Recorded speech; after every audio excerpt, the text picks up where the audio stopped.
கேரளாவின் வயநாட்டில் ஏற்பட்ட நிலச்சரிவில் நூற்றுக்கணக்கான பேர் சிக்கிய நிலையில் பலி எண்ணிக்கை அதிகரித்துக் கொண்டே வருகிறது. கடவுளின் தேசத்தில் என்ன நடந்தது என்பதை விரிவாக பார்க்கலாம் இந்த செய்தி தொகுப்பில்.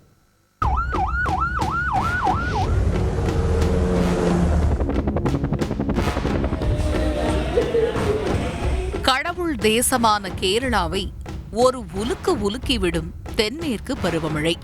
அதற்கு கடந்த கால பேரழிவுகளே சான்று. அதிலும் இந்த ஆண்டோ பருவமழையின் தொடக்கத்திலேயே இயற்கை தன் கோர தாண்டவத்தை நிகழ்த்தியிருப்பதுதான் சோகம். அதுவும் சுற்றுலாவாசிகளின் சொர்க்கமாக கருதப்படும் வயநாட்டில். மேற்கு தொடர்ச்சி மலையில் அமைந்திருக்கும் வயநாடு ஒரு மலை மாவட்டம். திரும்பும் திசையெல்லாம் பச்சை பசேலென இயற்கை எழில் கொஞ்சும் காட்சிகள், கண்ணாடி போல தெளிந்த நீரோடைகள், குழு குழு காலநிலை என அத்தனை அழகையும் தன்னகத்தே கொண்டது வயநாடு. காஃபி, மிளகு உள்ளிட்ட பயிர்கள் அதிகம் விளைவிக்கப்படும் பகுதி இது. சாலையின் இருபக்கமும் தேயிலை தோட்டங்கள் கண்களை நிறைக்கும்.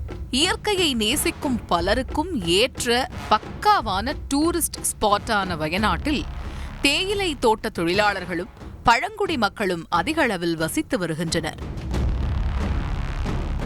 பருவமழை காலங்களில் நிலச்சரிவு ஏற்படும் பகுதியாக அறியப்படும் வயநாடு இந்த முறையும் இயற்கையின் பிடியில் சிக்கியிருக்கிறது.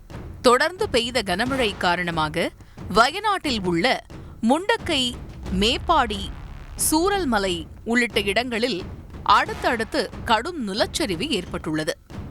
நள்ளிரவு 1 மணிக்கு நிலச்சரிவு ஏற்படத் தொடங்க அடுத்தடுத்த பகுதிகளிலும் நிலச்சரிவு ஏற்படத் தொடங்கியதால் திகைத்து போனது மீட்புப் படை.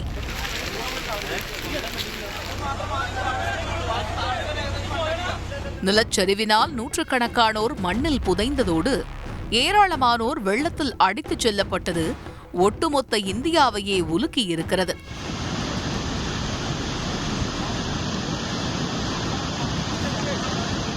இதில் பலர் உயிரை காத்துக்கொள்ள போராடியதை கண்ணால் கண்ட மக்கள் சிலர் அக்கோரத்தை வார்த்தைகளால் விவரிக்க முடியவில்லை என வேதனையுடன் கண்ணீர் வடிக்கின்றனர்.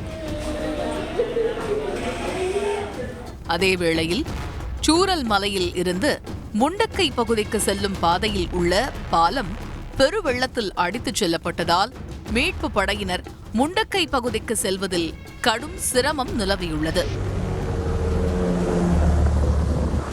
தேசிய பேரிடர் மீட்பு படையினரும் தீயணைப்பு துறையினரும் தீவிரமாக மீட்பு பணியில் ஈடுபட்டு வந்தாலும் ஆற்றில் வெள்ளம் பெருக்கெடுத்து பாய்வதால் ஸ்தம்பித்து போயுள்ளனர். அதேவேளையில் நிலச்சரிவின் போது அருகில் உள்ள குன்றுகள் மற்றும் தனியார் ரிசார்ட் ஆகியவற்றில் இருந்து சுற்றுலா பயணிகள் பலர் தப்பியோடியதால் கிட்டத்தட்ட 250 பேர் தப்பியுள்ளனர். மோசமான சூழலே நிலவி வருவதால் வயநாட்டில் ராணுவ பொறியியல் குழு, ஆளில்லா விமானங்கள், மோப்ப நாய்கள் உள்ளிட்டவற்றை கொண்டு மீட்பு பணியில் ஈடுபட்டு வருகின்றனர்.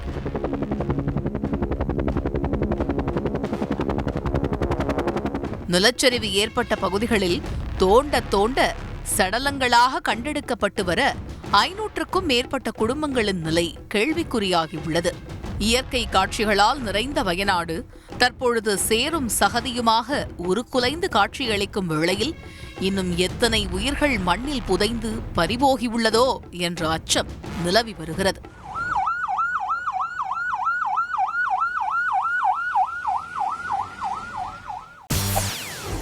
செய்திகளை உடனுக்குடன் தெரிந்து கொள்ள உடனே சப்ஸ்கிரைப் பண்ணுங்க.